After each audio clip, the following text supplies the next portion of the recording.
watching Striped Betties TV. Hey guys, Diana here, Betties Team Manager. We're here with Kimmy Fasani, the double backflip queen. How'd it feel? It was amazing. It was just one of those days where it all kind of came together, and something that I'd been planning for a while, and I don't know, it just worked out, and it was, now I understand why the guys are doing doubles, because it's really fun once you've committed to that trick.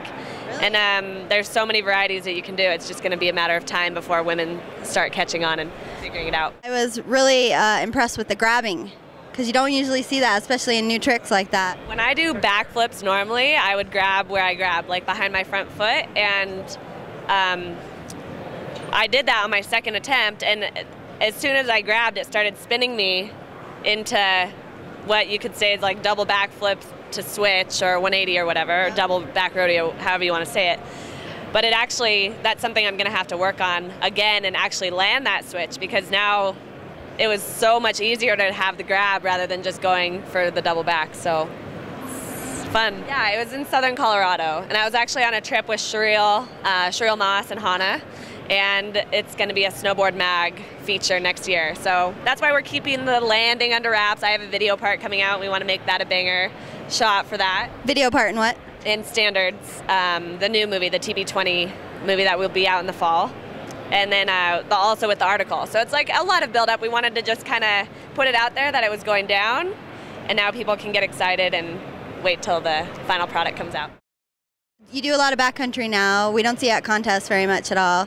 How do you like backcountry compared to contests? And then we'll talk about snowmobiling a little bit. Cool, yeah. Backcountry is just my niche. I think I found it. Contests, I get really nervous, and I can do really well in practice, but as soon as they tell me when to go, I blow it. So it's really fun for me to now focus on something that I'm really passionate about and try to progress women's snowboarding in that way. Like, there's a few girls that are out there, like Marie France and Annie, that are really pushing it, and I want to be part of that, and I hope that this season makes that happen.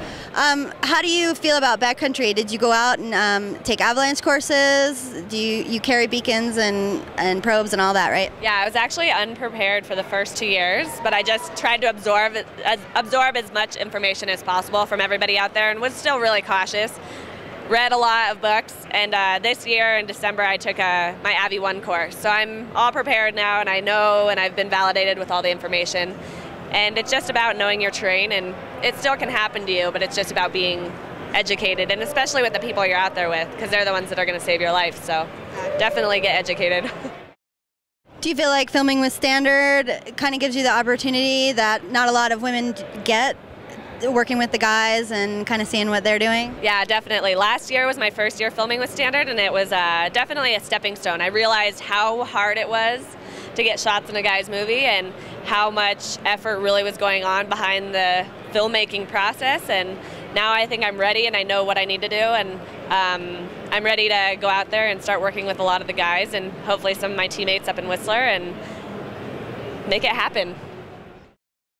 Snowmobiling. I know personally how hard it is. Have you been doing it a really long time, and how was it for you, and how is it now for you?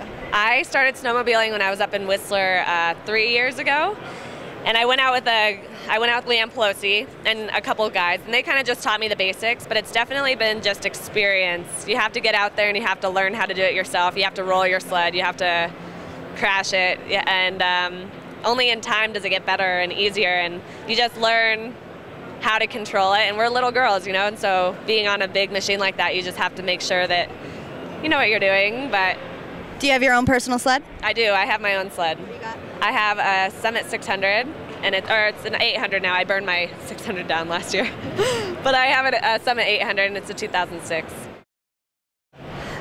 What is one thing in the industry that you feel is maybe difficult as a woman, or maybe that is easier as a woman? Awesome. Yeah, maybe the difficulty thing is just earning the respect of guys. I think that that's a huge thing that we always have to battle, and not being marketed just as a face, but also the action behind the face. And I think that that's something that DC does really well, is they stand behind their riders and they stand behind the action, not just the face. So. Yeah. Well, congratulations. Shred Betties were really impressed.